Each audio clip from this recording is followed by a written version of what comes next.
Wow, générique, je sais quand je peux commencer.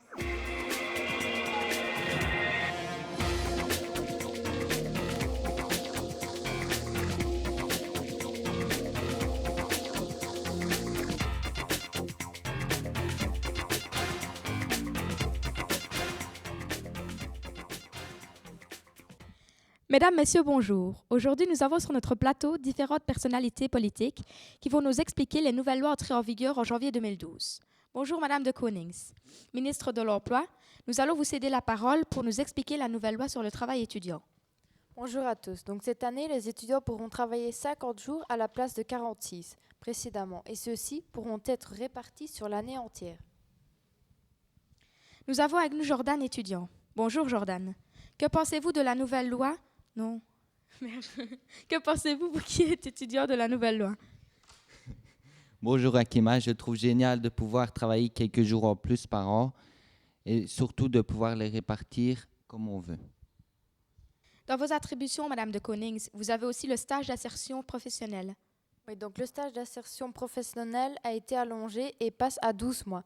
Cela veut dire que les étudiants qui sortent de l'école devront attendre 1 an avant de percevoir ces allocations. Ils doivent s'inscrire tout d'abord comme demandeurs d'emploi et doivent être actifs et chercher du travail. Le sujet traité suivant est la réduction d'impôts pour les dépenses liées à l'énergie. Je cède la parole à notre envoyé spécial, Julie Hatchum, en présence de Monsieur Chastel. Pouvez... Quoi?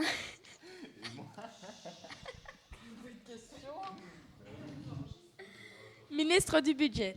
Bonjour Julien. Pouvez-vous nous en dire plus sur les nouvelles mesures programmées? Oui. Monsieur Chastel, quelle est la nouvelle réglementation sur la réduction d'impôts pour toutes les dépenses en vue d'économiser de l'énergie? La réduction d'impôt est supprimée à l'exception des dépenses pour l'isolation du toit. Quelles sont les nouvelles règles? Les nouvelles règles sont les suivantes. La réduction d'impôt sera de 30% du montant des investissements totaux. Le montant maximum de remboursement sera de 2 930 €. Quelle est la mesure transitoire pour ceux qui étaient déjà en rénovation ou qui avaient conclu un contrat avant que la mesure soit décidée? Le pourcentage de réduction est maintenu à 40%. Le montant du remboursement maximum sera de 3 810 €. À qui s'adressent les nouvelles mesures sur la réduction d'impôts? Les nouvelles mesures seront faites pour les investissements sur les maisons familiales, donc où une ou plusieurs personnes habitent. Sous quelles conditions les remboursements sont-ils possibles? Les travaux doivent être réalisés par un entrepreneur agréé. Merci Monsieur Chastel. Et je passe la parole à... Terminons maintenant avec une nouvelle loi qui va nous être expliquée par Madame Milquet, ministre de l'Intérieur. Bonjour Madame Milquet. Bonjour Akima. Effectivement, suite à différentes statistiques, nous pouvons constater que de plus en plus de délits sont commis par des jeunes entre 12 et 14 ans.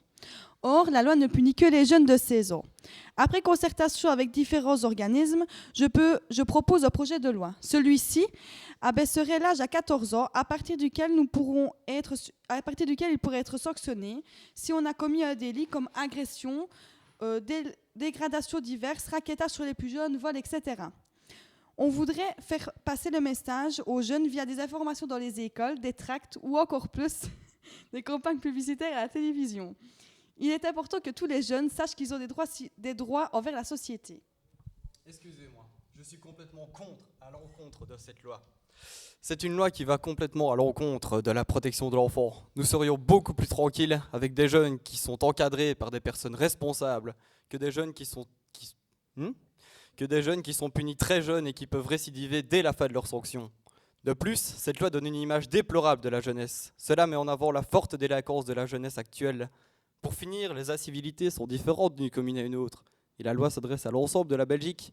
Comment définir une incivilité si elles ne sont pas pareilles partout? Vous avez des enfants? Non.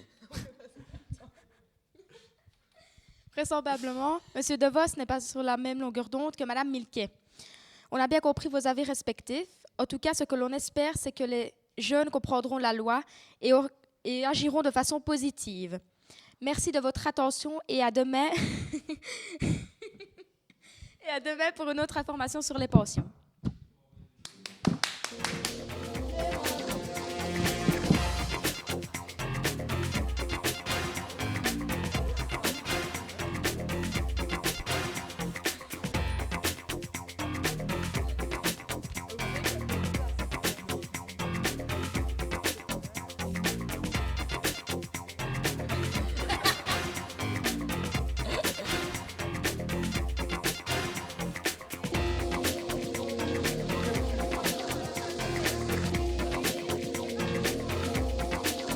savais pas que